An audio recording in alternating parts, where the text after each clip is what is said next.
Hello Challenger, how are you doing? Moi ça va grâce à Dieu.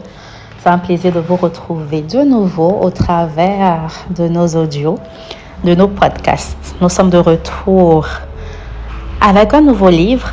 C'est le livre de Gary Chapman, mais cette fois avec Jennifer Thomas. Le livre est intitulé « Les langages de la réconciliation » et ça a été traduit par Sonia Artigeberg. Nous disons merci à Madame Sonia qui nous permet d'avoir ce livre en français.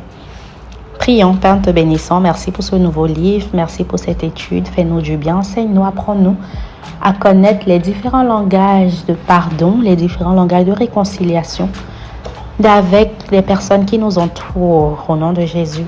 Amen. Introduction. Pourquoi s'excuser? Dans un monde parfait, les excuses ne seraient pas nécessaires. Mais puisque le monde est imparfait, nous ne pouvons pas survivre sans elles. J'ai fait mes études dans le domaine de l'anthropologie, la science des cultures humaines. L'une des conclusions claires auxquelles sont parvenus les anthropologues est que tous les hommes ont un sens moral. Certaines choses sont bonnes et d'autres sont mauvaises. Les gens sont dotés d'une moralité incurable.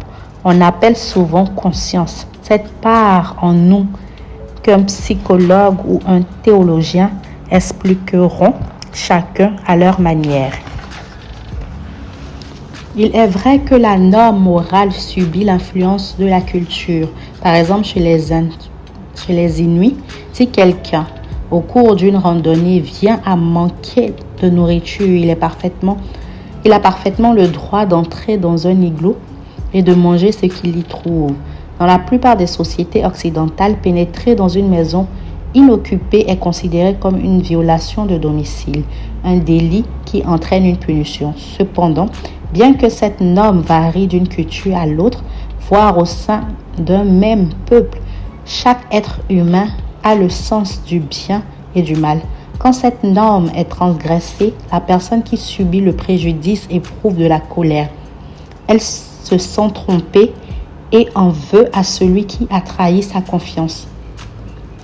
L'acte dommageable se dresse comme une barrière entre les deux protagonistes et leur relation est brisée. Qu'ils le veuillent ou non, ils ne peuvent pas vivre comme si le mal n'avait pas été commis. L'offensé sent en lui un désir de justice. Ce sont ces réalités humaines qui ont servi de fondement à tous les systèmes judiciaires. Sous-thème, la réconciliation réclamée à grands cris. La justice peut apporter un certain sentiment de satisfaction à l'offensé, mais en règle générale, elle ne restaure pas les relations. Si un employé qui a été surpris en train de voler son entreprise est arrêté, jugé puis condamné à une amende ou une peine d'emprisonnement, tout le monde s'écrie « Justice est faite ». Mais il est très peu probable que l'entreprise redonne au salarié le poste à responsabilité qu'il occupait. En revanche, s'il se rend vite compte qu'il a commis une faute, qu'il en informe son supérieur en exprimant des regrets sincères, implore sa clémence et offre de réparer le préjudice, il se peut qu'il conserve sa place.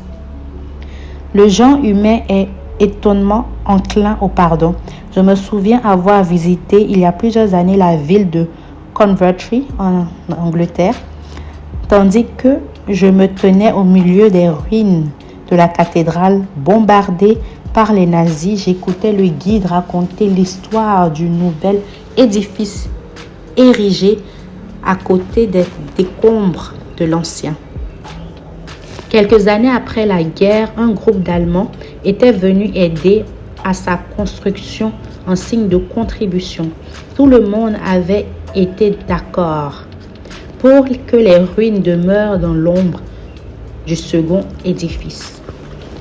Les unes étaient le symbole de l'inhumanité entre l'humain et l'autre, du pouvoir, du pardon et de la réconciliation.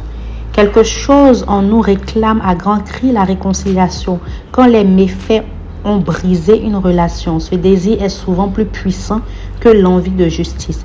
Plus la relation est intime et plus le souhait d'une réconciliation est profonde. Quand un mari traite sa femme injustement, celle-ci, dans sa souffrance et sa colère, est tiraillée entre l'envie d'obtenir réparation et le désir de faire preuve de clémence. D'un côté, elle veut qu'il paie pour ses méfaits. De l'autre, elle aspire à la réconciliation. Ce sont les excuses sincères du mari qui la rendront possible. S'il ne les formule pas, le sens moral de l'épouse la poussera à réclamer justice. Cela se termine souvent par une procédure de divorce et c'est alors un tiers, le juge, qui cherche à déterminer ce qui est juste. À de nombreuses reprises, au fil des ans, je me suis demandé si des excuses sincères n'auraient pas pu éviter d'en arriver là. Sous-thème, faute d'excuses. J'observais la fureur adolescente et je me suis demandé à quel point la vie aurait été différente si un père, auteur de maltraitance ou d'absence, avait demandé pardon. La violence des adolescents envers leurs parents a deux causes possibles. Soit l'adolescent estime que ses parents lui ennuient et il ne s'est jamais réconcilié avec eux, soit il ne se sent pas aimé d'eux. Dans un précédent ouvrage, j'ai parlé des actes qui disent « je t'aime » à nos ados. Dans le présent livre, nous verrons comment leur demander réellement pardon. Le besoin d'excuses imprègne toutes les relations humaines. Les rapports entre époux, entre parents et enfants, entre amoureux et entre collègues les rendent nécessaires. Sans elles, la colère monte et nous pousse à réclamer justice. Et quand nous estimons que celle-ci se fait attendre, nous prenons souvent les choses en main et nous cherchons à nous venger de ceux qui nous ont fait du tort. La colère s'intensifie et peut aboutir à la violence. L'homme qui entre dans le bureau de son ex-employeur et tire sur son chef et 3 de ses collègues n'est généralement pas mentalement déséquilibré. Le fait que ses voisins soient choqués de son acte le prouve. Il paraissait tellement normal. En fait, il s'agissait d'un homme consumé par un sentiment d'injustice, au point que seule la vengeance meurtrière pouvait réparer le préjudice. La situation aurait été différente sans doute s'ils avaient eu le courage de faire sans haine des reproches à ses collègues et à son responsable. Et si ceux qui avaient eu le courage de les entendre et de s'excuser. Dans le mariage, les problèmes trouvent souvent leur source dans le même genre de situation. La femme déclare « il me traite comme un chien » et ensuite il veut se précipiter au lit avec moi. Comment peut-il se comporter de la sorte tandis que le mari répond « elle me traite comme un gosse et veut contrôler ma vie. Je ne l'ai pas épousée pour avoir une deuxième mère. » Tous les deux sont blessés, tous les deux sont en colère et tous les deux ont commis des fautes. Mais chacun n'est disposé à s'excuser. Faute d'excuses, il se déclare la guerre et le conflit dure parfois pendant des années avant de s'achever par le divorce ou par la mort. Dans un mariage sain, il en va autrement. Sous-thème, pouvez-vous pardonner sans excuse? Le véritable pardon et la réconciliation sont des opérations qui impliquent 2 personnes et sont rendues possibles par les excuses. Certains, en particulier dans le monde chrétien, enseignent qu'il faut pardonner avant même que l'autre s'excuse.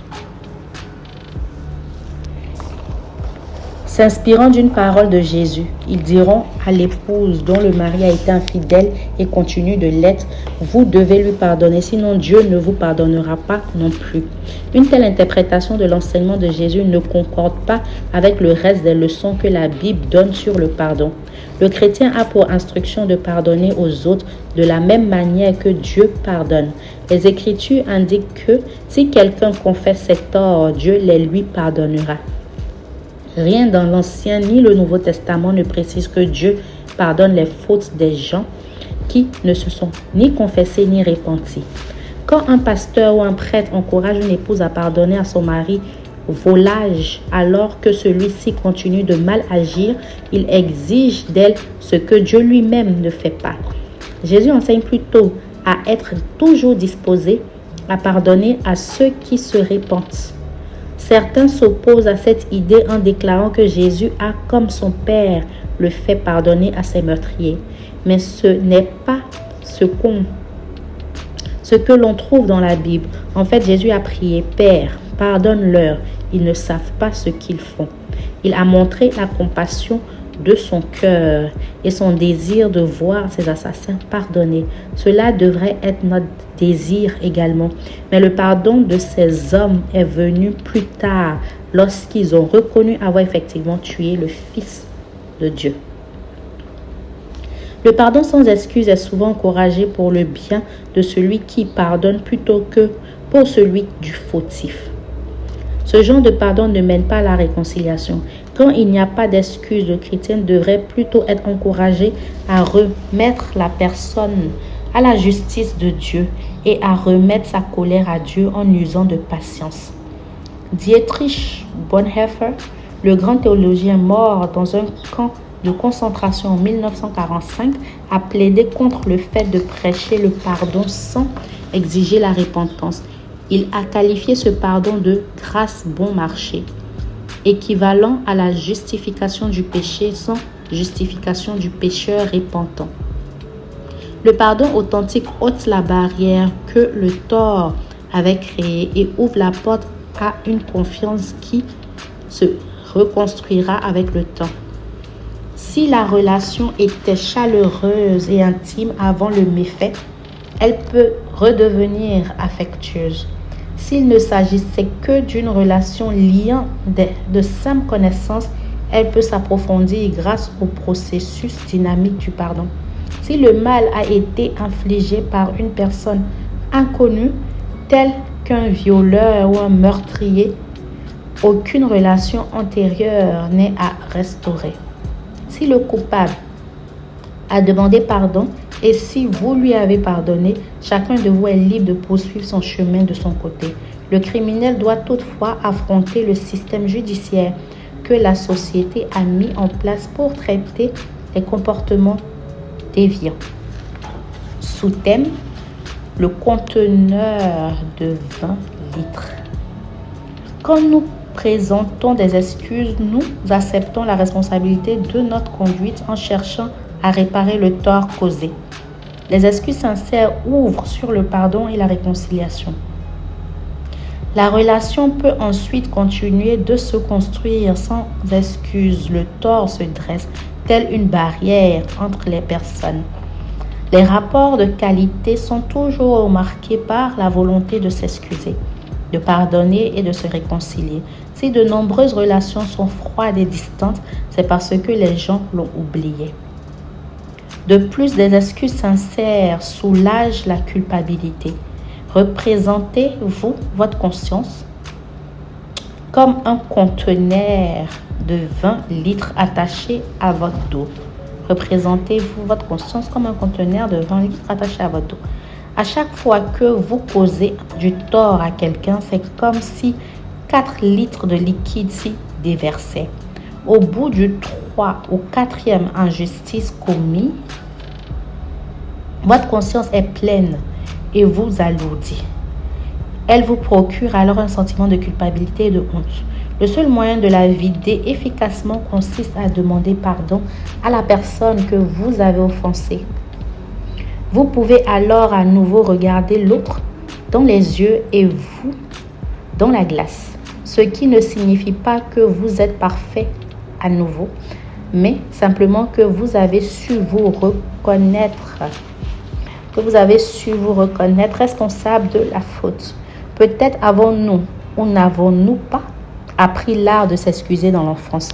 Dans les familles équilibrées, les parents l'enseignent à leurs enfants. Cependant, dans les foyers catégorisés ou caractérisés par le dysfonctionnement, la souffrance, la colère et l'amertume sont la norme et personne n'y demande jamais pardon.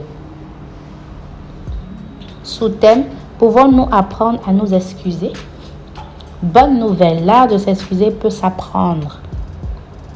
Nous avons découvert au cours de nos recherches que les excuses revêtent 5 aspects fondamentaux. Nous les avons appelés les 5 langages d'excuses. Chacun d'eux est important, mais l'un ou l'autre ou plusieurs parlera plus à telle personne. Donc, pour entretenir de bonnes relations, il est essentiel de les connaître tous et d'être disposé à utiliser celui qui convient dans chaque situation. Quand vous employez le langage principal de ceux que vous fréquentez, vous les aidez à véritablement vous pardonner. Si vous ne leur parlez pas sur le bon mode, ils ne seront pas sûrs de votre sincérité. Comprendre et appliquer les 5 langages d'excuses améliorera considérablement l'ensemble de vos relations. Dans les 5 prochains chapitres, nous expliquerons ces 5 langages. Au chapitre 6, nous vous montrerons comment découvrir à la fois votre langage principal d'excuses et celui d'autrui. Nous vous expliquerons aussi comment cela peut rendre les efforts que vous faites pour vous excuser plus fructueux. Le reste du livre étudiera les difficultés rencontrées lorsqu'on s'excuse, lorsqu'on pardonne, puis lorsqu'on utilise les langages d'excuses dans toutes nos relations. Il existe dans Love Story, film à succès des années 70, une réplique devenue célèbre: l'amour, c'est ne jamais avoir à dire qu'on est désolé. Faux. C'est tout le contraire. L'amour, c'est savoir dire, le cas échéant, que vous êtes désolé, et une relation vraiment aimante ne va pas sans les excuses de l'offenseur et le pardon de l'offensé. Tel est le chemin qui mène à la reconstruction des rapports menacés. Mais avant d'y parvenir, il faut apprendre à parler les langages d'excuses.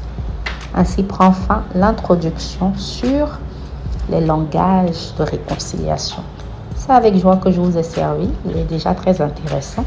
Rendez-vous dans le prochain épisode où nous parlerons du premier chapitre, premier langage exprimé des regrets. Moi, c'est Souveraine. N'hésitez pas à partager. Tout le monde a besoin de connaître son langage de réconciliation. Pour pouvoir vite et mieux se réconcilier, il faut parler le langage de réconciliation de l'autre. Si vous n'êtes pas encore abonné, faites-le s'il vous plaît pour appartenir à cette grande communauté de challengers. N'hésitez pas à liker, à commenter, à partager, à me laisser un commentaire, ça m'encourage. Rendez-vous dans le prochain épisode. Shalom chez vous. Moi, c'est Souveraine.